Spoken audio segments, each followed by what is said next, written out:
Oke, kita langsung saja ke topiknya. Sebagian orang berpendapat merokok itu berdosa. Nah, alasan-alasannya adalah tidak berguna, tidak membangun, merokok bukan sesuatu yang mengenyangkan, merokok adalah kejahatan. Bagaimana mungkin orang yang merokok dapat memuliakan Allah dengan tubuhnya, tidak mengasihi diri sendiri? Rokok mengandung racun dan menyebabkan penyakit dan membunuh diri secara perlahan, tidak menghargai orang lain yang tidak merokok, dan alasan yang lain-lainnya. Oke, kita akan membahas satu persatu sebagai tanggapan dari alasan mereka yang berpendapat bahwa merokok itu berdosa. Yang pertama, 1 Korintus 6 ayat 12 dan 19 sampai dengan yang ke-20. Segala sesuatu halal bagiku, tetapi bukan semuanya berguna. Segala sesuatu halal bagiku, tetapi aku tidak membiarkan diriku diperhamba oleh suatu apapun. Atau tidak tahukah kamu bahwa tubuhmu adalah bait Roh Kudus yang diam di dalam kamu, Roh Kudus yang kamu peroleh dari Allah, dan bahwa kamu bukan milik kamu sendiri, sebab kamu telah dibeli dan harganya telah lunas dibayar. Karena itu muliakanlah Allah dengan tubuhmu. Oke, ada beberapa hal yang perlu kita perhatikan, yaitu halal tidak berguna, halal berguna diperhamba.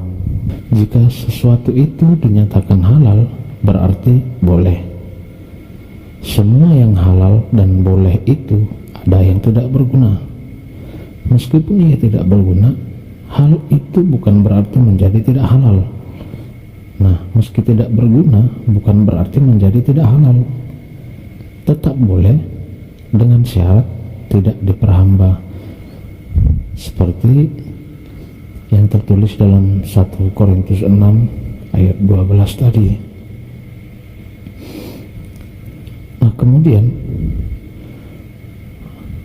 kalau kita melihat konteks dari 1 Korintus 6 ayat 12 sampai yang ke-20, apakah percabulan termasuk dalam segala sesuatu yang halal? Tidak, karena percabulan itu adalah dosa. Nah, kita diperintahkan untuk menjauhi percabulan, untuk menjauhkan diri kita dari percabulan. Nah, jadi apa maksudnya? Muliakanlah Allah dengan tubuhmu, ya. Memang kita harus memuliakan Allah dengan tubuh kita. Namun ketika kita melihat konteks dari 1 Korintus 6 ayat 12 sampai dengan yang ke-20, memuliakan Allah dengan tubuh itu dengan menjauhkan diri dari percabulan. Nah, pertanyaannya apa korelasi 1 Korintus 6 ayat 12 sampai ke-20 ini dengan merokok? Dan kemudian adalah 1 Korintus 10 ayat 23. Segala sesuatu diperbolehkan, benar, tetapi bukan segala sesuatu berguna. Segala sesuatu diperbolehkan, benar, tetapi bukan segala sesuatu yang membangun. Sesuatu yang diperbolehkan, ada yang tidak berguna, benar.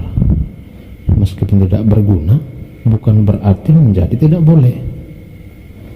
Sesuatu yang diperbolehkan, ada yang tidak membangun, benar.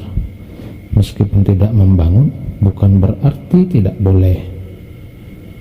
Nah, apa yang diperbolehkan namun tidak berguna dan tidak membangun, itu dosa. Nah, kembali kita melihat konteksnya. Dalam konteks 1 Korintus 10 ayat 1 sampai dengan 33, ada yang tidak diperbolehkan, ada yang tidak berguna dan tidak membangun. Yang sudah pasti itu adalah dosa, yaitu penyembah berhala, perbuatan perbuatan cabul, mencobai Tuhan, bersungut-sungut, dan mencari keuntungan sendiri.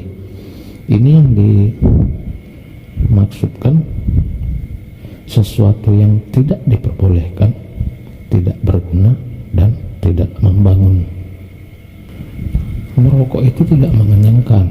Nah, seperti tertulis dalam Yesaya 55 ayat 2. Mengapakah kamu belanjakan uang untuk sesuatu yang bukan roti, dan upah jerih payahmu untuk sesuatu yang tidak mengenyangkan? Dengarkanlah aku, maka kamu akan memakan yang baik, dan kamu akan menikmati sajian yang paling lezat.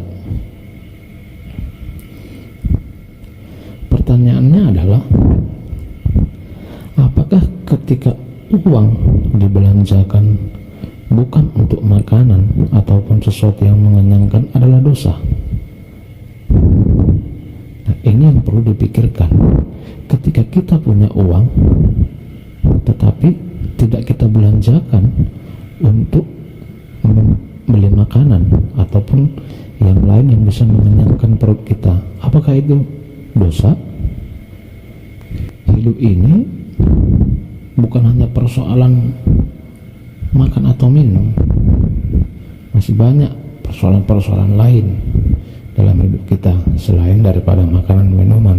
Ada tertulis dalam Roma 14 ayat 17, sebab kerajaan Allah bukanlah soal makanan dan minuman, tetapi soal kebenaran, damai sejahtera, dan sukacita oleh Roh Kudus.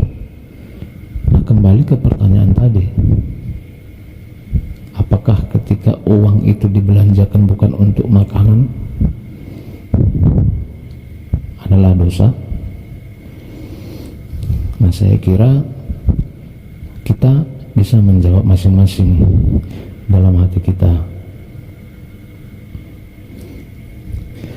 Nah, yang selanjutnya adalah merokok itu dikategorikan merupakan sebuah kejahatan.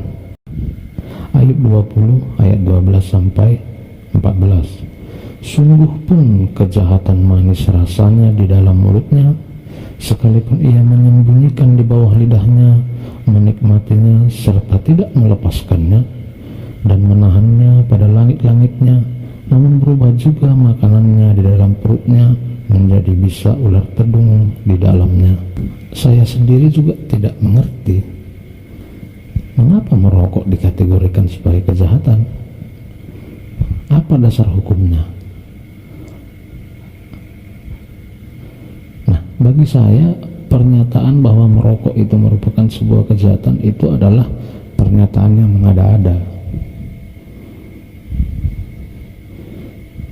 dan tendensius. Hanya karena tidak merokok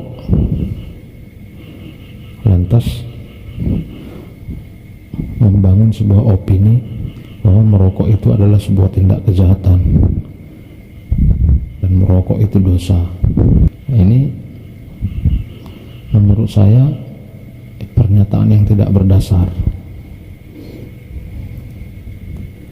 Nah, alasan lain, tidak mengasihi diri sendiri. Setiap orang tahu bagaimana ia harus mengasihi dirinya sendiri, termasuk juga seorang perokok. Dia tahu bagaimana dia harus mengasihi dirinya sendiri. Jadi bukan karena seseorang itu merokok pertanda bahwa dia tidak mengasihi diri sendiri. Nah, untuk hal ini juga kita harus melihat dari sudut pandang kedua pihak, dari sudut pandang perokok dan dari sudut pandang yang bukan perokok. Artinya kita harus berimbang dalam melihat sesuatu. Yang kemudian adalah rokok mengandung racun dan menyebabkan penyakit dan membunuh diri secara perlahan atau mati.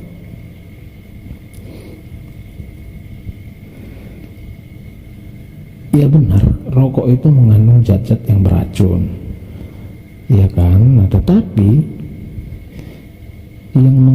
zat beracun itu apakah hanya rokok? Makanan juga dapat menimbulkan penyakit. Banyak barang-barang yang tanpa kita sadari itu menjadi racun bagi diri kita. Nah, kalau rokok akhirnya membunuh diri sendiri secara perlahan, akhirnya menjadi mati, ya semua orang pada akhirnya juga akan mati. Tidak merokok pun orang bakalan mati. Jadi saya rasa ini alasan ini tidak dipandang dari sudut pandang Alkitab ya. Ini hanya pendapat umum. Nah, yang terakhir, tidak menghargai orang lain yang tidak merokok. Nah, ini juga harus kita lihat situasi dan kondisinya, karena tidak mungkin seseorang itu merokok di tempat yang bebas rokok, atau misalnya berada dalam satu ruangan kantor. Nah, tidak mungkin perokok itu merokok dalam situasi yang seperti itu, atau dalam kondisi rapat misalnya, dalam kondisi belajar mengajar. Itu tidak mungkin. Nah, bagaimana kalau di tempat terbuka? Nah, kemudian saya menawarkan solusi bagi orang-orang yang tidak merokok, yang saya katakan tidak suka dengan orang yang merokok. Ya, kalau berjumpa dengan orang yang merokok, ya hindari saja. Saya rasa itu adalah solusinya. Untuk apa kita memaksakan orang supaya tidak merokok, karena kita pun tidak merokok. Merokok atau tidak merokok itu adalah pilihan setiap orang. Jadi jangan memaksakan kehendak. Nah, saya mengajak kita untuk berpikir lebih objektif. Rokok yang dihisap itu bahan baku utamanya adalah tembakau. Nah, tembakau itu diperoleh dari daun pohon tembakau. Nah, pohon tembakau itu adalah ciptaan Tuhan. Jadi manusia memanfaatkan pohon tembakau, salah satunya adalah dengan memproduksi rokok. Nah, kalau merokok berdosa, yang menjual rokok juga berdosa, yang memproduksi rokok juga berdosa, yang memiliki perusahaan produksi rokok juga berdosa. Nah, pemerintah memberi izin supaya rokok bisa diproduksi. Nah, kemudian rokok juga menyumbang untuk pembangunan fasilitas negara yang dinikmati oleh warga negara. Jadi dari hulu sampai hilir, seandainya orang yang tidak merokok juga menikmati hasil dari rokok ini.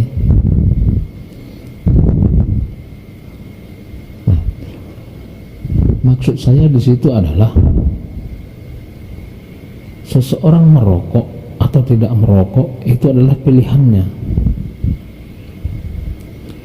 Nah, lantas kita jangan menghakimi orang lain yang merokok. Nah, itu akan menjadi batu sandungan. Silakan kita masing-masing mengambil kesimpulan sendiri mengenai hal ini. Apakah merokok itu berdosa atau tidak? Nah, mereka yang mengatakan merokok berdosa memaparkan dengan berbagai macam ayat Alkitab. Nah, ayat Alkitab yang dikutipnya itu jika kita perhatikan secara konteks tentu berbeda. Nah, semuanya itu kembali kepada diri kita masing-masing. Hanya pesan saya, jangan menghakimi orang lain,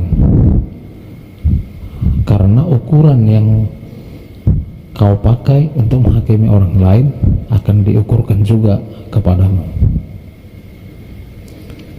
Terima kasih. Saya rasa itu tanggapan saya untuk mereka yang menyatakan merokok itu berdosa. Jadi apakah saya merokok atau kawan-kawan tidak merokok? Langkah lebih baik kita tetap bersama, kita tetap bersaudara. Semoga kawan-kawan selalu berbahagia, dan jangan lupa di like, di komen, di share, dan di subscribe. Nah, jika ada usul untuk membahas hal-hal yang lain, silahkan dituliskan di kolom komentar. Terima kasih, Tuhan memberkati.